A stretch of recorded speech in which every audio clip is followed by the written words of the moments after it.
Hello, everybody. Welcome back to Geezerology. Bill and I are together today. We are going to revisit the Dream Syndicate's discography. They have released 8 studio albums over the decades. Now, the Dream Syndicate, there were actually 3 incarnations of this band. The first incarnation was in the early 80s, and they released 2 studio albums. The second incarnation came in the later 80s, which resulted in 2 studio albums. And then they took a couple of 3 decades off, and the band got back together in 2012. Actually started out just to do a reunion show for the first album. And they toured on and off for 3 or 4 years. Then they decided that they wanted to go ahead and do a new album, which they did in 2017. And since then, they have recorded 3 more albums since that 2017 new one. So now we have a total of 8. We both submitted our individual rankings, and then I compiled them and got an average ranking, which is what we're going to do with our Geezerology ranking. It's actually an average of Bill and I, and then I'll just go ahead and show you on screen what our individual rankings are on these as we go along. And spoiler alert here, Bill and I we're pretty close agreement with pretty much all these things. We diverge on a couple of them, but it looks like most all of them we're right there together. But Bill, before we get started, just give me a quick idea of what your background is with the Dream Syndicate. Thanks, Scott. Well, I think my interest was piqued right away as soon as I started to read about these guys before I even heard about them in, I think, about 1982. And that's when the Days of Wine and Roses, their first album, came out. But before it came out, I was reading about them in Slash, which is a LA-based kind of punk new wave newspaper.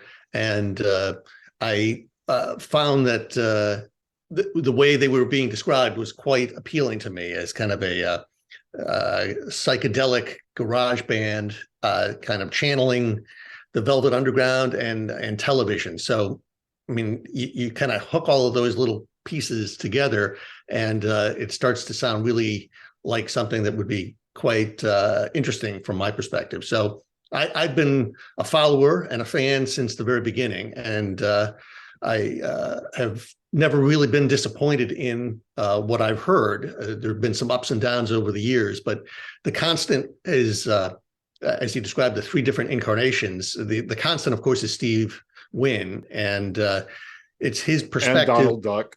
And not Donald Duck. Thanks. Dennis Duck. You're busting the luck there, man. You can't keep I avoided saying that the last time we talked about the Dream Syndicate, but it just came out this time. No, that's a real kind of Mickey Mouse move there. But the constant is Wynn, and his approach in both kind of song creation and lyrics and guitar playing. He kind of is the sun that everything else revolves around, and with Dennis Duck as his drummer, and the people who've been in the band over the years, they've got a very interesting approach that is never less than interesting and sometimes is far better than just interesting. Yeah, as I mentioned before, when we did the anniversary video of the Days of Wine and Roses, their debut, I didn't get onto them until a few years later. It was actually in the later '80s when somebody introduced me to those first 2 Dream Syndicate albums, which I just immediately fell in love with. And I listened to those constantly. And then when they went away, later in in 88 or 89, whenever it was, I just forgot about him. But I followed Steve Wynn a little bit through the decades. He went on a solo career. I paid attention to his first solo album, Kerosene Man, and 1 or 2 others. And then all of a sudden I would pop back, he would pop back in on me with a baseball project, was a big one that he did with a couple of guys from REM and also with his wife Linda Pittman, which was 2 or 3 albums that dedicated to baseball history. I also got onto him in the around the turn of the 90s with a band that he put together with his friends from House of Freaks called Gutterball. That self-titled Gutterball album was just great. I became one of my favorite albums ever. Just a nasty rock and roll album.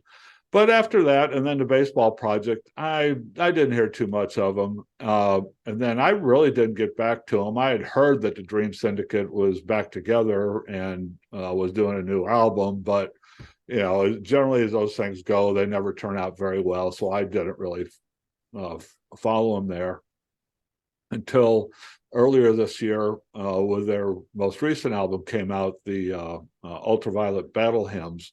I decided to take a listen to that, and I thought, man, this is really good. It's different. It's not what I remember from the Dream Syndicate from the early '80s, but it was really, really good.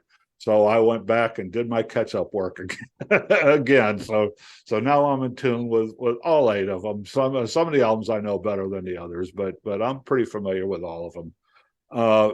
With that, let's go ahead and get started. Bill and I totally agree that the 2 albums they did in the late 80s, the 2 albums they did in the late 80s with the second incarnation of the band, and this band is Win and Duck, of course. Lead guitar player is now Paul B. Cutler, and the bass player is Paul Walton, who is still with them now. Paul Walton is still their bass player. But yeah, all 3. Mark Walton. Mark Walton, yes, Mark Walton. All 3 of these incarnations, they really are identified by who the lead guitar player is. Each of these 3 incarnations had 3 different lead guitar players. At the bottom of our rankings are the 2 albums from the second incarnation of the band, from 1986 and 1988. Both Bill and I have these at the bottom of our list. We have them in different orders, but we're just going to talk about them together since they're really two parts of one piece, as they say. Tied for number 7 at the bottom of our rankings are Out of the Grave from 1986 and Ghost Stories from 1988. Bill liked Ghost Stories better. I liked Out of the Grave better. But I'll turn it over to Bill and let him tell you what he thinks about these 2 records. Well, Scott, as you mentioned, the Fireball that came out in the early '80s of this outfit, especially the first record, really kind of unfairly perhaps set expectations really high because of not just the greatness of the records, but the influence and kind of the instant critical and, to a certain extent, commercial success. I mean, commercial is relative in this kind of environment. But by the end of the '80s, not only were a lot of the things that the band initially kind of stood for, in quotes, kind of fading away, but also the whole notion of a certain kind of, I would call it like a punk new wave underground, was starting to fade, but there was something starting to gestate on the other end, which is kind of the indie alt rock sort of thing. But these 2 records kind of straddle that period, and for a lot of reasons, to me, they sort of indicate that sort of the kind of flailing around, trying to figure out where the Dream Syndicate fit in this environment, where there are different kinds of opportunities with major labels. There's different ways to get the music heard via particularly MTV and fanzines and things that are there, but that became difficult for bands like Dream Syndicate. They were bigger than a lot of their peers, but they were smaller than a lot of the successful ones. And this was back in the era where people would actually find fault with bands that were selling out, whatever that meant. Selling out is, trying to go too commercial, leaving your comfortable haunts and friends and fans behind with an unseemly pursuit of success. And these two records kind of they encapsulate that to me. So I think Out of the Gray is, it sounds like a Dream Syndicate record, but it's got a kind of a bright sound. It's a little mid 80s, which is something that's kind of hard to describe, but you know it when you hear it. It's not terribly compelling. A lot of the sharp edges and grit that the Syndicate kind of brought to the table is kind of disappeared. Couldn't tell the night from day. He was always kind of loaded, no one ever understood a single word he'd say. Well, one day he got confused, went out and pawned everything he owned. And to this very day, that man still hasn't found a place he can call his home. He says, I thought that, from my perspective, it was all of the stuff that was most exciting about them was not there. So I played it when it came out. I played it now when we were doing some reviews. I hadn't done too much of listening to it in the interim, and my opinion has not changed a lot. I still think it's okay. It's half formed. Ghost Stories, it's a little bit more downbeat. I guess from my perspective, again, it's more like Medicine Show, which we'll talk to eventually, but it still doesn't have the kind of I don't know, verve or zest that I need. And again, it doesn't, to me, require repeated playings. So similar to Out of the Gray. I played it a couple of times. I set it aside. I never thought of it again. And now I played it these last couple of weeks. They're perfectly fine, not essential listening really at all. So if I had to take the two and rank them, it would be pretty hard to do it. One better than the other. What's your take, Scott? I found it easy to rank these. Actually, Out of the Gray, the 86 one, and this was produced by Paul B. Cutler, who became their lead guitar player for this for this time around. And he'd actually been he was the engineer, I think, on one of the two, on one or maybe both of the early records. So he'd been working with him for a while behind the scenes. But yeah, the thing is that Cutler is not a dynamic guitar player at all. He's competent. He's there. He knows how to play guitar, but there's nothing really special about him.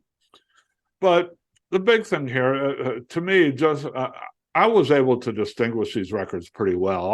I like Out of the Gray. I think it's a okay album. Ghost Stories, I just think it's just bad. It's the only bad record that the Dream Syndicate put out. I just didn't like it at all. Out of the Gray, it actually sounds more like a Steve Wynn solo album to me. This is just this is a good collection of some good Steve Wynn written songs, and it basically sounds like Steve Wynn in singer-songwriter mode with some studio musicians backing him up. Right, that's what Out of the Gray sounds like to me. And there's some good cuts on here. The title track is a good song. 50 in a 25 Zone I like, which is actually written by the full band. But there are another couple of good ones. Slide Away, I like that song. Dying Embers, I like that song. There are some good tracks on this. There are other tracks on it that is like, I can take them or leave them. But this is an album that I go back to now and then, just particularly because of 3 or 4 cuts on it, and I'll just kind of sit through the rest of it to get to those 3 or 4 tracks. Ghost Stories, on the other hand, there's nothing I like about this record at all. The songs aren't very good. The performance isn't very good. The worst thing about it is this one was produced by Elliot Mazer, who's Neil Young, right? I'm sorry. He's produced Neil Young and the. You're right. And yeah, that's where I was going. It just sounds to me like he was trying to make a Crazy Horse record with this, and it just, this it just didn't fit this band. The production was way too bright, way too way too trebly. It just didn't work at all. And it's like this record was so bad it took them 29 years to regroup to do their next one, right? So anyway, so that's it. Ghost Stories is at my bottom. Out of the Gray is at Bill's bottom, and then we have those reversed on for our number 7. Okay, well let's go to number 6 on our list. This is one of the newer albums from the Dream Syndicate, from the 3rd incarnation, released in 2019, produced by John Agnello and the Dream Syndicate. This is the second album by the 3rd incarnation of the band. These Times, released in 2019, and now this one has the current lineup: Steve Wynn, Dennis Duck, Mark Walton on bass, Jason Victor on guitar. Victor is a guy that came into the Dream Syndicate from Steve Wynn and the Miracle 3, which is the band that Wynn had put together before this. Recorded in Richmond, Virginia, and this has Linda Pittman and Stephen McCarthy on backing vocals and Chris Kakavas on keyboards. Bill, tell us about this album. This is something I was really pleasantly surprised with, because as we will discuss subsequently, the band, as far as I was concerned, was pretty much dead when we finished talking with the Gray and Ghost Stories. I thought, that's the last you're going to hear until they come back with a reunion. This is an album after the reunion has happened. And what's surprising to me is that it's also very good. It's not necessarily my favorite 3rd iteration Dream Syndicate album, but I thought it was surprisingly consistent. And what was interesting about it is that it didn't sound necessarily like what you would call a Dream Syndicate sounding album, but it did sound like a Steve Wynn album that was more than a solo album. So from my perspective, it was great to see that the band in its 3rd incarnation, kind of a consistent group that was recording and touring and doing new stuff, was still a vital band at this late period. Because if you had told me, in 1988 or 89 that the Dream Syndicate would be a going concern at this period, I would have been quite surprised. So I like this record a lot. It's one of the interesting things from my perspective is that this late period is quite rewarding if you're going to spend some time listening to it. I like this record a lot. These Times, I like this record. It's the second one after they started recording again. It's fine. It to me, it is a follow-up to the previous one, which we'll talk about next. But it's just it's basically a rehash of the one they did before, I think, and there's nothing really outstanding here. To me, there's nothing surprising in this album after you heard the previous album, right? Mm-hmm. And that's my take here. This is really this is one of the rare Dream Syndicate albums that doesn't have something just totally different in it. right? Right. And it's okay. It's worth a listen, but it's just not as good or as exciting as the rest of these 21st century albums that they released. Thumbs up on it, but yeah, there are other ones that are better. And moving up the list, number 5 on our list is the first album from the 21st century called "How Did I Find Myself Here?" Mm-hmm. Bill, Yeah, have so at it. this is the one that was the biggest surprise to me of all, which was, as I said just a couple of minutes ago, the fact that they would exist was a miracle, and not a Steve Wynn and the Miracles, but an actual miracle, and that they would have a reunion like every band from the 80s apparently feels compelled to do, but unlike most bands, actually put out some new music that was not just adequate or a something to tour behind, but was nearly as good as anything that they had done ever, and perhaps as good, well, certainly as good as any record in 2017, as far as I was concerned. I mean, I thought this was a fantastic record, and the band is a very tight outfit, and now you're starting to really hear what's happening with Jason Victor. I think, as Scott mentioned, the band really works as an entity when Wayne has a guitarist that is worthy of facing off with him, and Victor is definitely one of those guys, and you can see the or hear the excitement in the music, and it's really something that comes across on the record. And if you're ever on YouTube and you see some clips of these guys from this kind of 2012 on, when they started to get their act together and then put this record out, it's really astonishing. And I think from my perspective, the most surprising thing, as I said, is it's not just a good Dream Syndicate record, it's a great rock and roll record. And I give it very, very high marks. It's one of my favorites. I do like to listen to this one more than almost any of the other ones.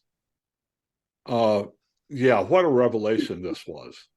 As I said before, I didn't follow along when this came out, because it's like, yeah, okay, band gets together after 30 years to do an anniversary tour, yada yada yada yada yada yada. Oh, they're going to do a new album, yada yada yada. Okay, well, I've already heard their album that they're going to do, and then a few years later, it's like, holy crap.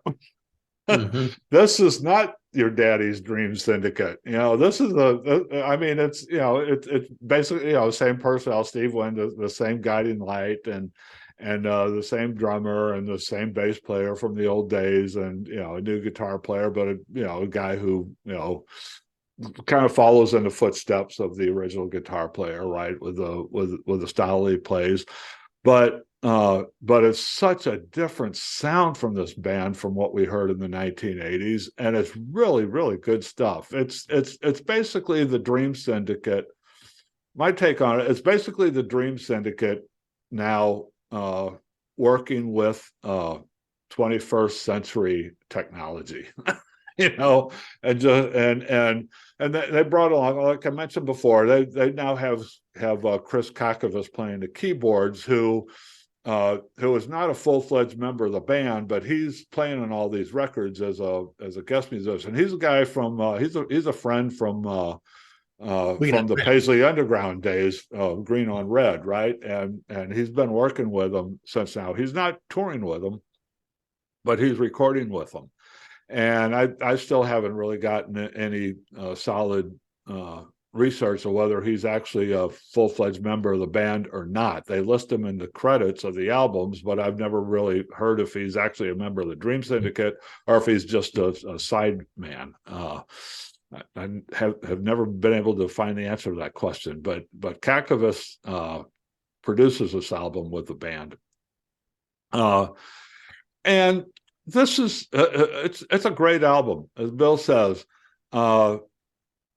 there are a couple others that I like better than this one. So, it's really tough. It's really tough for me to say this is like a middle level Dream Syndicate album because it's so good, but that just tells you how good all these Dream Syndicate albums are, right? This one, just my quick take on it. Like I say, the whole sound of this thing it's really a revelation. Jason Victor has that old Carl Prakoda, lead guitar chaos going on across the top of this. But it's just, I guess really it's just the approach to the production of this is what makes this such a different sounding record, and it's such a revelation.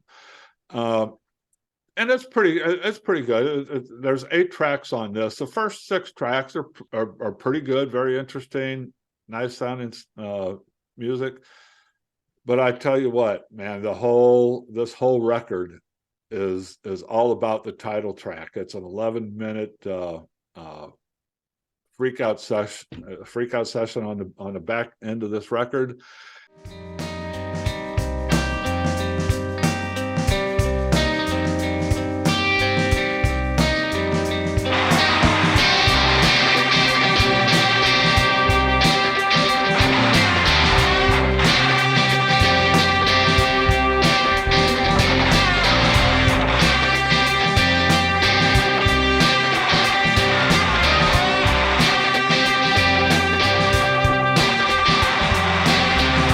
Prodigal son who could not go on.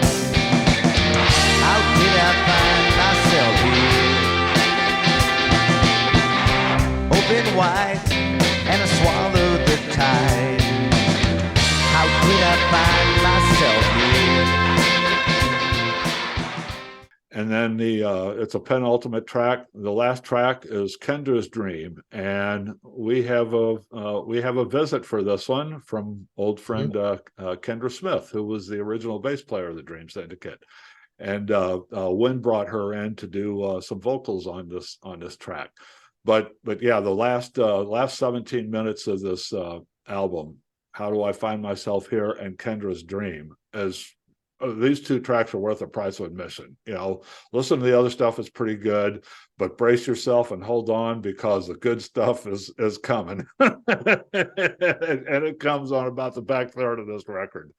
Yeah, I mean, it's especially, as you said, the way it ends up, it's got all of the kind of My Bloody Valentine guitars, and Steve is channeling that whole beat poetry, Los Angeles, noir kind of thing. I mean, it's really good, and it's great to hear Kendra, because once she had left the band, she was never really involved.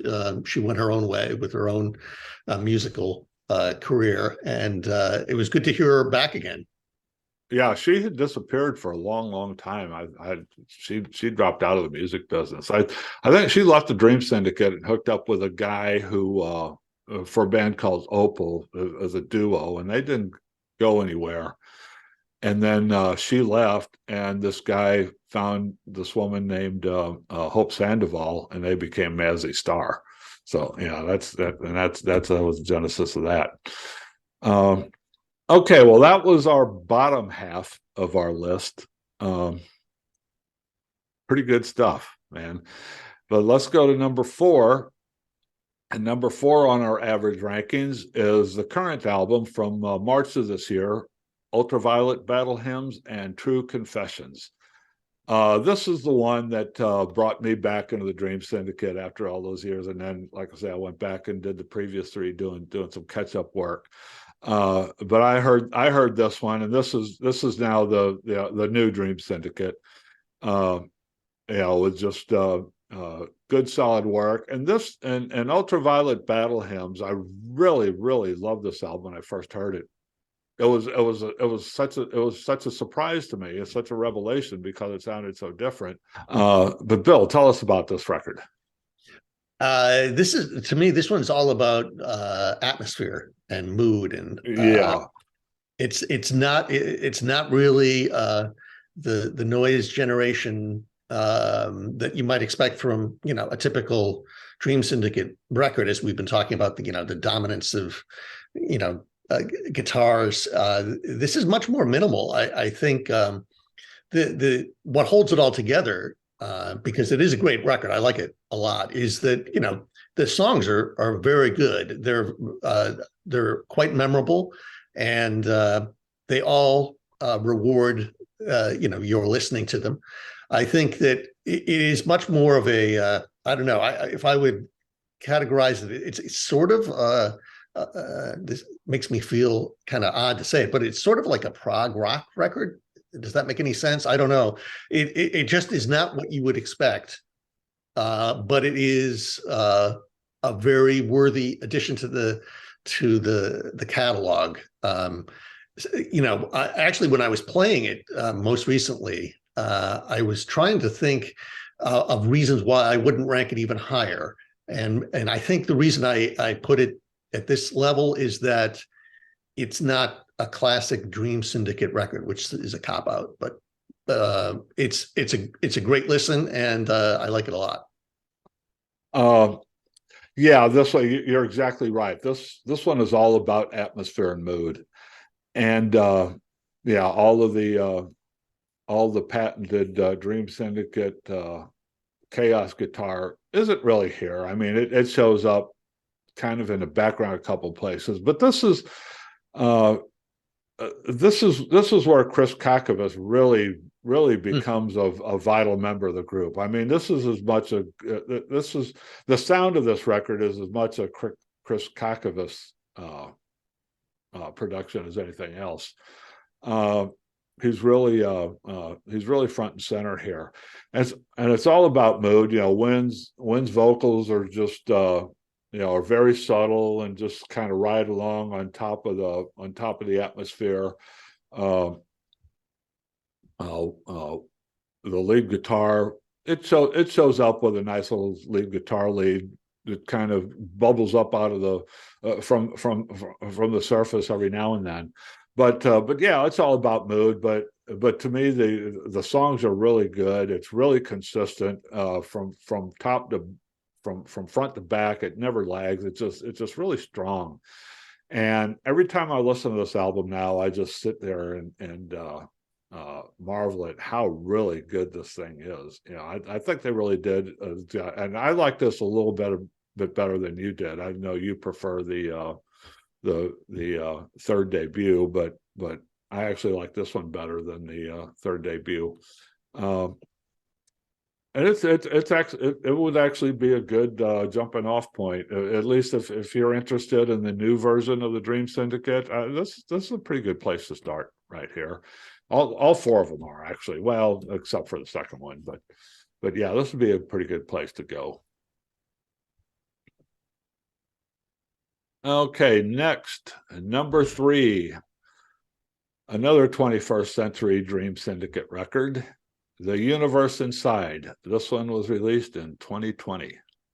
Bill? Yeah, it's got just, I think, 5 songs on it. So what is it? Is it an EP? No, it's not an EP. It's an album. It's got 5 songs, but I think the shortest one is almost 7.5 minutes. So it is chock-a-block with the things that I was saying that Ultraviolet doesn't have, which is guitars and bass playing of a quite exemplary level, and saxophones everywhere. And I think the mood here is really sublime. The thing that works for me with this particular album, and the reason I rank it a little bit higher than Ultraviolet, is that you can listen to it, at least for me, I can listen to it doing anything. And that to me is one of those examples of, essential sort of music from my perspective. So I can be listening to it at night with the headphones. I can listen to it outside, raking the leaves, or, doing stuff, or, traveling on a train or something. And it doesn't really matter what it is. This is a great way to kind of experience the true I guess, mind-altering aspects of this record. It really is psychedelic, I guess, in that aspect, in that sense. It's the more I listen to it, the better I like it, and it's noisy, it's lengthy. I mean, when you look at song times that are 10 to 20 minutes, you start to be concerned. At least I do. But these are not jams per se. These are kind of extended improvisations that have all of the stuff that you would extract from jazz or progressive rock, but done in a way that is really up to date and does not sound indulgent at all. I mean, this is essential Dream Syndicate stuff. And the great thing about it is that it's just from a couple of years ago. These guys, as I said before, they're doing vital work right now, and this is a great place to get a sense of just how important and exciting that stuff is. Yeah, this is one. If you look at that album cover tells you everything you need to know about what's on this record. I mean, that album cover really encapsulates what's going on here.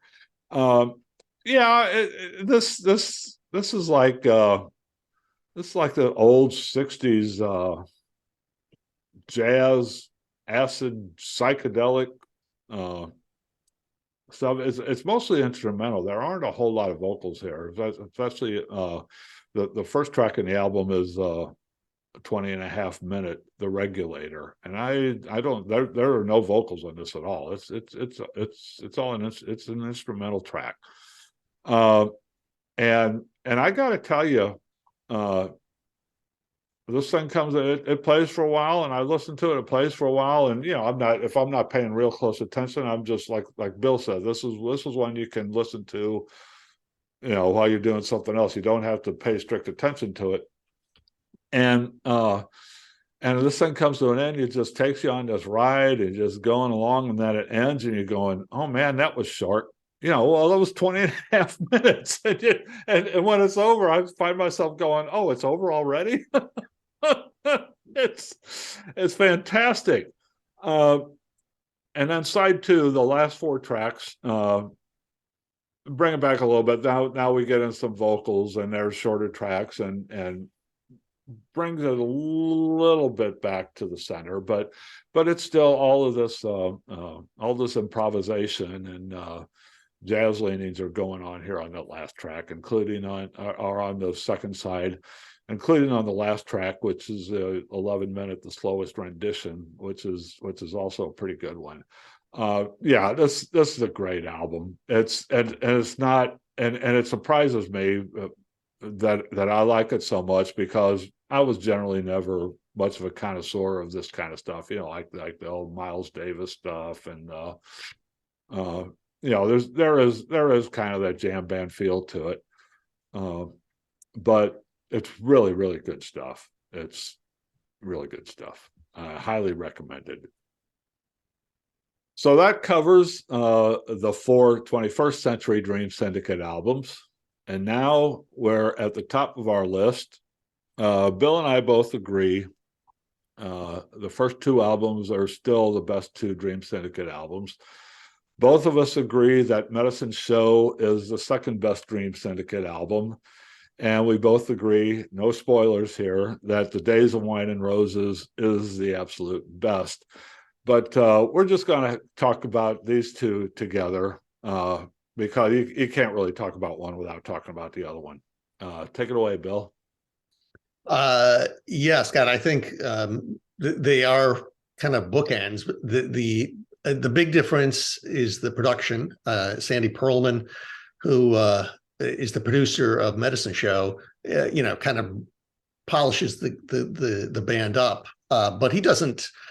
He does what he did to the Clash in Give Them Enough Rope. So they sound like themselves, but they just have a kind of a crisper audio punch.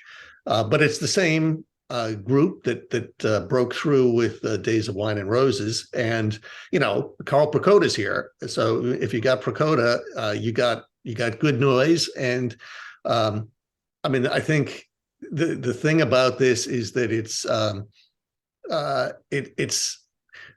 at the time, and probably even I, when I first heard it, I was sort of disappointed. I'm not sure exactly why, because now that I have listened to it over the years, it's a very, very good record. It's just that I think the debut was such a out of nowhere force of nature, essentially, that this one seemed in the context of that somewhat underpowered. But there's some great songs here. I mean, Merrittville and Armed with an Empty Gun are great. And then the powerhouse is John Coltrane Stereo Blues. So it's interesting. We're talking about Miles Davis just a second ago. John Coltrane Stereo Blues is a great song. There's a fantastic YouTube video that I just watched in doing the prep for this stuff of the band in, I think, about 2014. So it's, with Jason Victor instead of Carl Prokoda, but it really captures, again, that what this sound is all about, which is, guitar warfare with the great Steve Wynn vocal. And in the YouTube video, interestingly enough, they throw in the middle of it, the Doors Break On Through is kind of an inter-song interlude. Anyway, this record is if I go back and talk to my younger self, I would say, hey, snap out of it. This is really not bad at all. Not only that, it's a lot better than you think it is. So I'm happy to be able to tell my 24-year-old self that I was wrong, and I will admit my mistake. This is a great record, and play it loud. You'll like it. And Days of Wine and Roses, do you have anything to add about that one? Well, we talked about that a while ago. That record, is really one of the best debuts, I guess you would say, and I'll say it, in rock and roll history. It's just, it takes a lot of the components of, really emotionally compelling and sonically reducing music, and it puts them all in a blender, and it spits it out in almost a way that you can't find fault with it. I mean, there's every track is essential.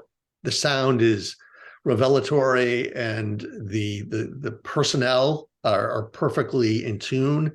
It was just fantastic, and I think that if you listen to that record, it's interesting because Medicine Show, to me, it sounds a little bit of its time, but Days of Wine and Roses really does.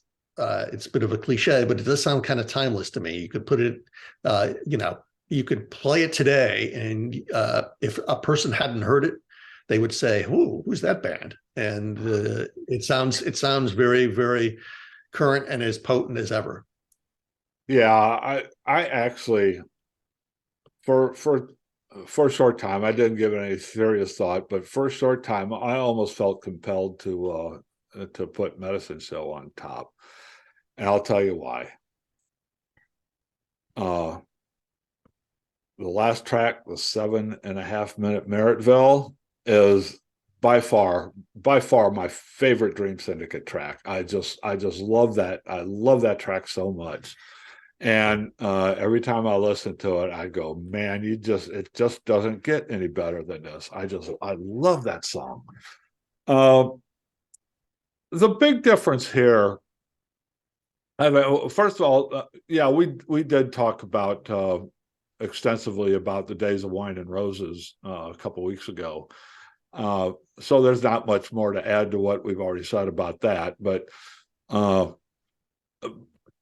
the Medicine Show, it's a very different album, and it's an album that it was on A&M Records.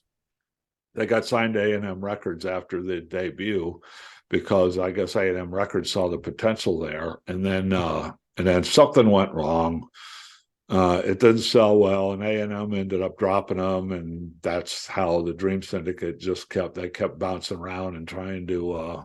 They couldn't get a record contract the rest of the 80s, and that's why they ended up dissolving, coming back and dissolving, and things just went wrong career-wise. But this one is Medicine Show is there's a lot less of that signature Carl Prakoda chaos from the first album. There's a lot less than this. There's a lot less of that here. It's dialed back quite a bit. But what they did here, they replaced a lot of that with and I can't say this guy's name. I see it in front of me. I want to try to say it. Tom Zvonček was brought on. I don't know if he's brought in by Steve Wynn, if this happened with Sandy Pearlman, or how this came about. But we have a piano player on this record.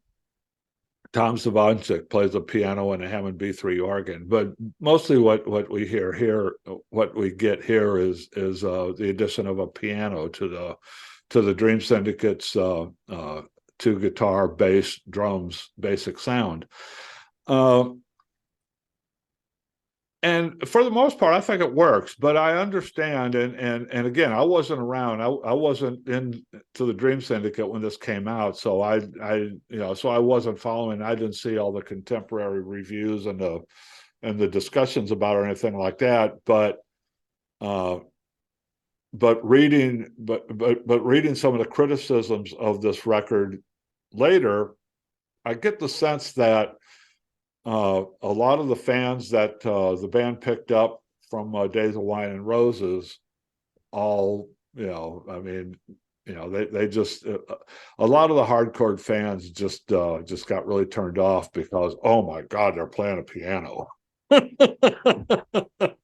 if you hear the first CD release of this, which was in 90 or 91, it was a lot later than the 1984 release date of this album.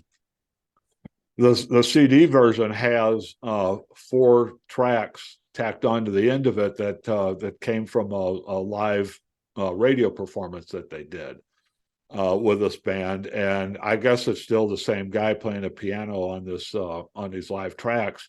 But on those live tracks, the piano, it's really brought up way too high in the mix, and it's not, it's annoying as hell.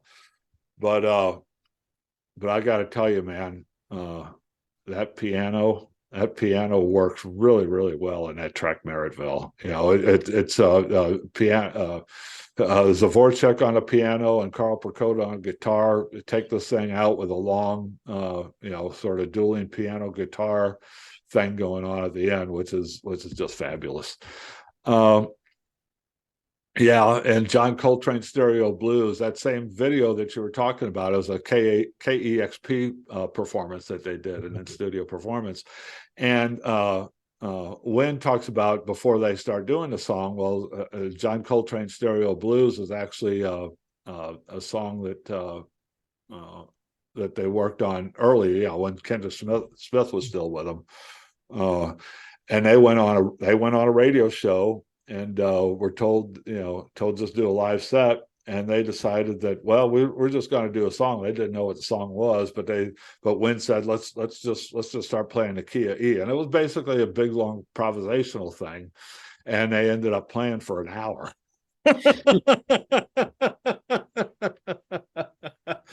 and then the song was just, it sort of evolved then into this into what became an 8.5 minute track on Medicine Show, which is really good. And it's still, I guess to this day they still use that as their sort of show off jammy workout song, right? But yeah, I'll go through this album, and it's really good. I really do like it. I really do like this record, Medicine Show. But then when we get down to Merrittville, we're closing out in Merrittville, it just takes me to another plane. That song just makes me crazy. And every time I hear it, I go, this is the best thing that the Dream Syndicate has ever done. But then I go listen to Days of Wine and Roses, go, well, Days of Wine and Roses is a little bit better. I think It's so different. I mean, they're two distinct records, you know. yes, yeah. I think, as you mentioned, Scott. I mean, because you were able to approach it without the chronology, So I was kind of listening in real time, and Yeah. There really was a thing back in those days about striving too hard for success, and whatever that implied. It looks like you're working too hard. You're on a major label, you got a big name producer, the sound is not the same, you're trying to get on the radio, and these are all sellout moves. Again, it's not a fair judgment. I mean, all of that stuff is, I mean, what's the job of a band? I mean, is it to continually placate a small group of fans? I guess maybe if that's your approach, then fine. But if it's to get your music heard, then sometimes you make accommodations. And I think the Syndicate, they fell victim, like a lot of bands did. A lot of, I mean, the classic one is like the Knack, right? So these guys, Right, yeah, nowhere, they're like lauded for what they do, and then they're despised almost within the span of 18 months. It's just a kind of a microcosm, and it's not fair. So I think if I that's what I said, if I listen to Medicine Show as if it were the first record, if I was not aware of Wine and Roses, I would consider it a fantastic debut. So it's not fair to judge those things by early 80s terms, which really, now look ridiculous. yeah. I mean, hardcore fans, they get reactionary. They hear something they like, and they want and they want everything to be just like that, And now, in retrospect, looking back now, we know that the Dream Syndicate, and in particular Steve Wynn, I mean, Steve Wynn is the guy here, always has been, always will be, I guess. He just doesn't like to sit in one place for too long at all. And now in retrospect, I mean, it makes perfect sense that Medicine Show followed Days of Wine and Roses. I can understand, like you're saying, just to support your point, I can understand retrospectively, but I can understand if I go into this, okay, listen to Days of Wine and Roses, try to listen to it like it's the first time I ever listened to it, and then put myself in that mindset, okay, just follow along, and then I can understand how when Medicine Show came out, I can understand that reaction by the hardcore fans, because this is everything that was so unique and different about that first album is really dialed back on this one. Mm-hmm. But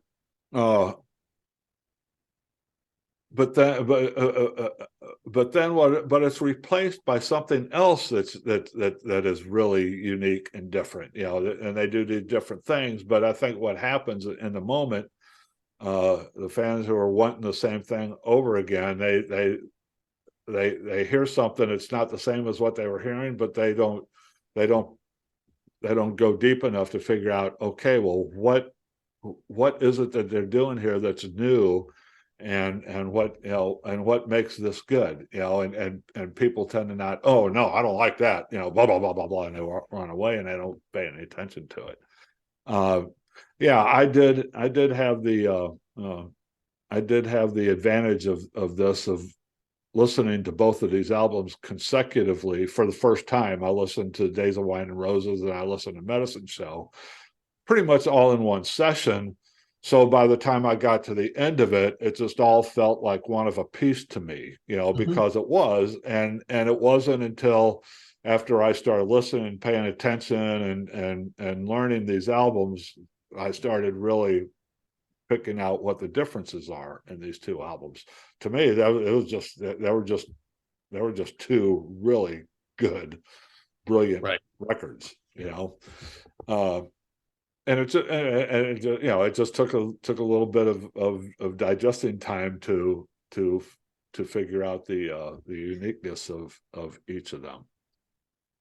So I didn't go through that shock phase, which I'm sure it was. Well, okay. Any final thoughts on the Dream Syndicate's discography? No, except I mean, the one thing I would mention is that Steve Wynn's solo career that you alluded to has kind of been hit or miss. I mean, there's a lot of good stuff, but there's a great record I highly recommend. Here Come the Miracles, which is one of his, I think maybe his second or third. It's from 2000. It's a double record, a lot of music on it, but it's got one of my favorite couple of songs that close that one out, and well worth a listen. Okay, I'll check it out. I haven't heard that one. I've heard a couple of his solo. That's one of his solo records. Yes, yeah. I mean, sometimes I struggle through some of the solo stuff. This one is really good, really good. And are you familiar with Gutterball? I am familiar with, although I actually had the record. I haven't played it in a long time. Go listen to that first Gutterball, the self-titled Right. Gutterball album. Oh man, I love that one. It's a good one. The second one is it's okay, but yeah, but if I want to listen to some Gutterball, I definitely go back to that first one. That was actually and around the turn of the 90s, I was living in Northern Virginia, and I went to see Robin Hitchcock and the Egyptians playing at a little theater in Washington, D.C. And the opening act was House of Freaks, right? It was a duo out of Richmond, Virginia. Tot was the guy's name, and Brian Harvey was the other guy's name. And they were out there and they were doing it. And I said, "No, these guys are pretty good." And then they brought out, they announced a special guest, and the special guest came out and did 2 or 3 songs with them at the end of their show with Steve Wynn, and it was really good. It was really good stuff, especially for an opening act, right? And as it turned out, it was Wynn and the 2 guys from House of Freaks were actually at that time working on the Gutterball album. Yeah, and forming a new band, Gutterball, and a fourth player in there too. I forgot who the 4th guy was. I think I'm checking this out. So Stephen McCarthy, who was in the Long Riders, actually. So Right. I do remember that. Yeah. That's definitely one worth checking out.